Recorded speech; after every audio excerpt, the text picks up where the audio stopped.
Today we're going to show you something new for the grill. You're going to love it. We're making a popular Middle Eastern street food called lamb al-rais. It's a sandwich that takes ground meat, aromatics, and spices, and it cooks it all right inside of a pita. Now, it might sound a little odd to you, so I need you to stay with me and stay with Dan because he's the man with the plan and some lamb. He's going to show us how it's done. Exactly. So this is an incredible street food. I understand they also serve it at weddings, which I can't understand because it's like juicy, dripping. It's perfect street food, though. That's a good wedding, though. Yeah, that's true. That would be a good wedding.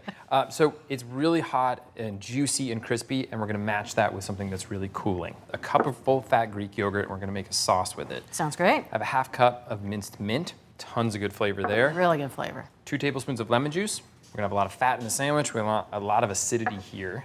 Next up, we have 2 tablespoons of tahini. It's going to add even more richness to it. Now, you wouldn't want to use something like regular yogurt here. Greek yogurt is perfect because it's nice and thick. It really is great for this dish.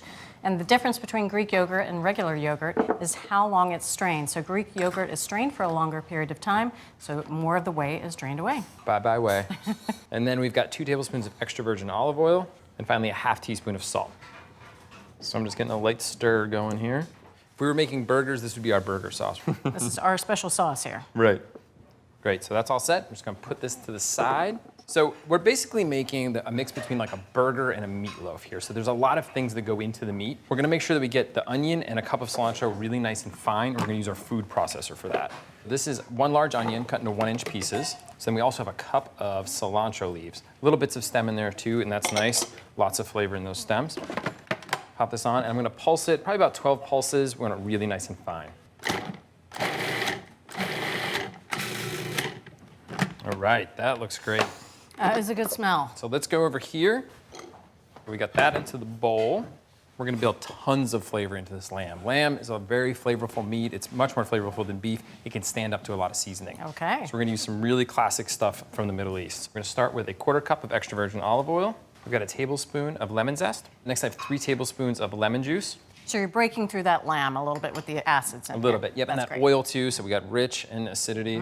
1 tablespoon of ground coriander, 1 tablespoon of ground cumin, a tablespoon of paprika, 2 teaspoons of salt, 1.5 teaspoons of ground black pepper, half a teaspoon of ground cayenne. A little spice going in there. A little bit of spice. There's a lot of other stuff going on, so this isn't like hot, but a little bit. And then finally a 1/4 teaspoon of ground cinnamon. Now, ground cinnamon is a little bit strange in a lot of savory foods, but we found that it pairs beautifully, and especially it's found often with things like ground cumin and ground coriander. It's a really nice warm combination. They play well together. They do. So I'm just gonna stir this up.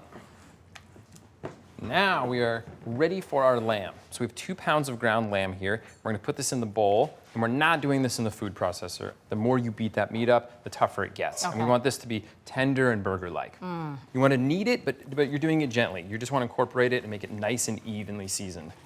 Ground lamb in this country comes from this country. It's an American lamb. We actually prefer that milder flavor to lamb from New Zealand or Australia. It also comes from either the leg or the shoulder area, which means that it has about 15 to 20% fat to lean. All right, that looks great. Nice and evenly seasoned. No one's gonna get a pocket of under-seasoned lamb. I'm gonna wash up, and then we're gonna get our pitas out, and we're gonna put these guys together. Love it. So now we're gonna look at our pitas, and we're gonna figure out the best way to get the lamb in here. And so during testing in the kitchen, we found that the classic way, which is where you just make a little slit and then kind of try to shove the lamb in there, it's really hard. And you end up ripping the pita, it doesn't work so well. The lamb is really sticky, so we found that we could actually cut the entire perimeter off, put the lamb in there, squish it down, and it would hold it in place. A panini. A panini, a quesadilla maybe, something like that. I like to just clip off a little bit of the side here so you can see inside. And then kind of over on the side of the counter, that way it keeps you kind of level so you don't go up and down too much. And I just kind of work slowly around the edge. I've got some pants I need you to hem later on.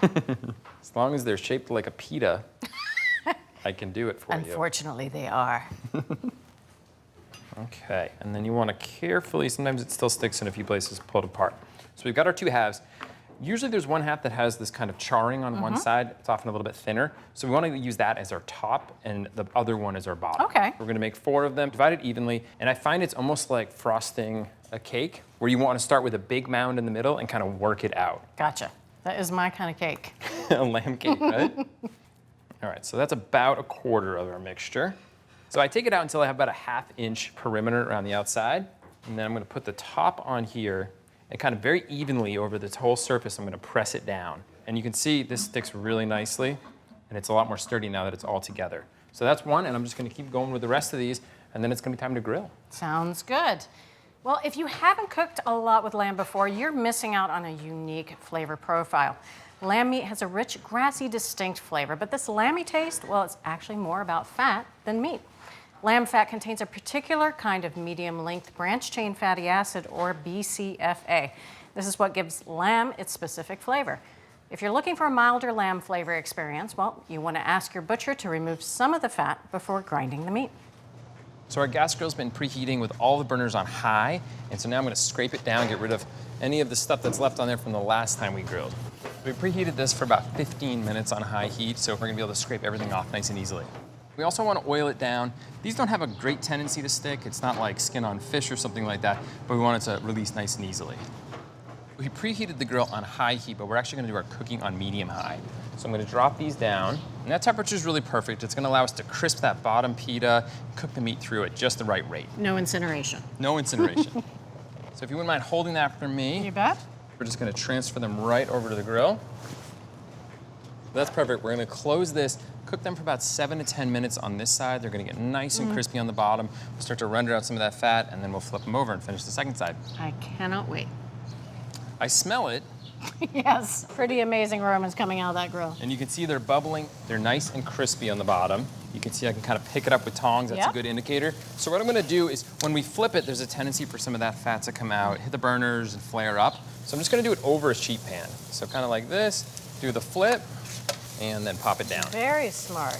That looks beautiful, nice and crispy. Do the same thing over here. All right, beautiful, that looks great. So I'm gonna close the lid. We're gonna go for another 7 to 10 Okay. minutes, get that bottom side nice and crispy, and we're really close to eating. All right, let's check on them. Oh, Beautiful.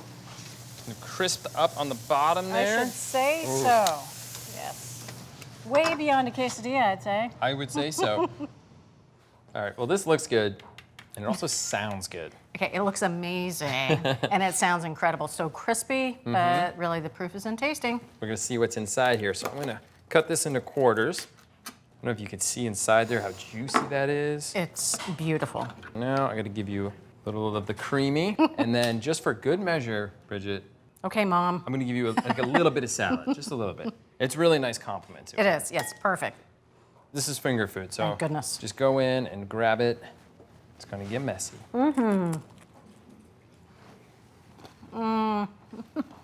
This is a mic drop moment.